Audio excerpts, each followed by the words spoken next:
Today we're going to demonstrate how to calibrate the HM30 Gilson Type B pressure meter, which is used to measure air content of fresh concrete.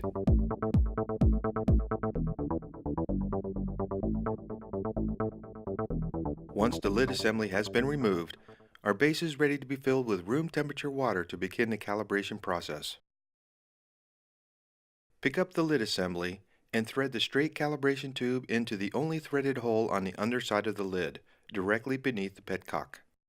Place the lid assembly on top of the base, making sure there is solid contact around its circumference, assuring that the meter is airtight once the lid is clamped to the base.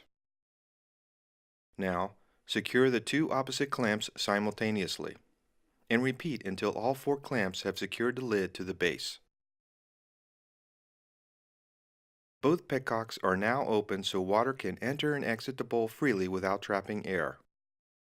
To fill the air meter base with water, fill the blue syringe with water from the water bucket and place the end of the syringe into the petcock with the straight calibration tube attached to it.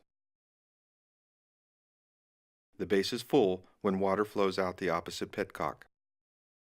Next, close the petcock that the water was injected into, leaving the other petcock open.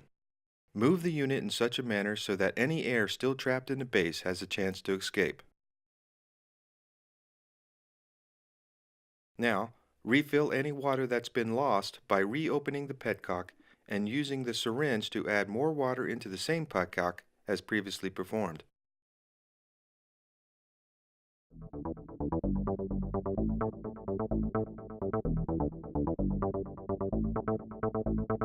Once you're sure the air has been removed and the base is full of water, close both petcocks and pump the unit up until the dial comes around to the predetermined initial pressure reading, visible at approximately the 5 o'clock position. Next, make small adjustments to assure that the needle is aligned to the predetermined initial pressure mark by lightly tapping the gauge body to stabilize the needle. And if too much air is pumped into the meter, loosen the air bleeder valve cap to reduce the pressure. And be sure to tighten the valve cap before resuming. When the gauge at the outset reads the predetermined initial pressure, press down on the needle valve lever to inject the air into the base. As you hold down the lever, lightly tap the gauge body again to make sure that the gauge rests on 0. If 2 or more determinations show the same variation from 0%, then the initial pressure line will have to be adjusted.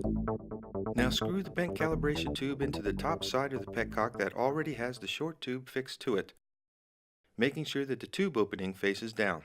Now, place the empty calibration vessel directly under the bent tube.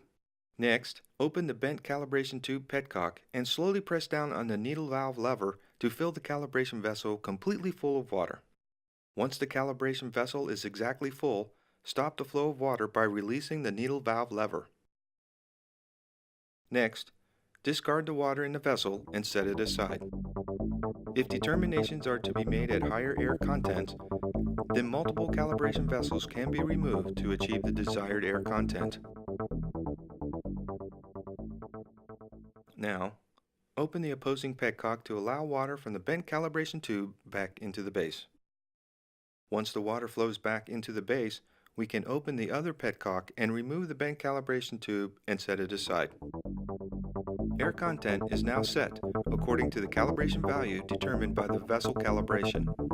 In this case, it's 5%. In your case, refer to the value determined previously during the calibration of the calibration vessel for the proper air content.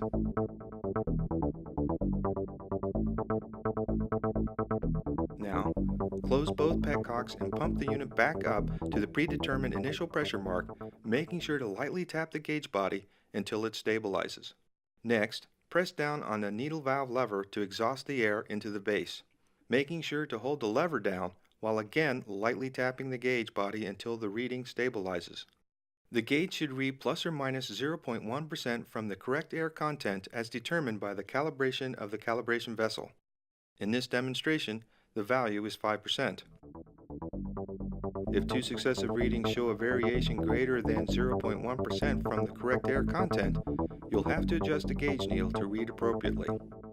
This adjustment is performed by unscrewing the gauge glass and using a small screwdriver to move the gauge to the proper position.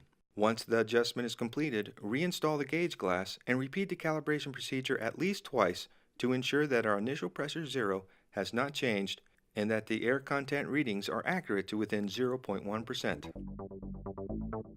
After 2 successive readings confirm that the gauge reading is within 0.1% of the correct air content, then the pressure meter is properly calibrated. Unclamp the lid assembly, remove the small calibration tube, and finally remove the water from within the base. For any questions concerning calibrating the HM30 or for any other Gilson product, please contact the Gilson Technical Support Team.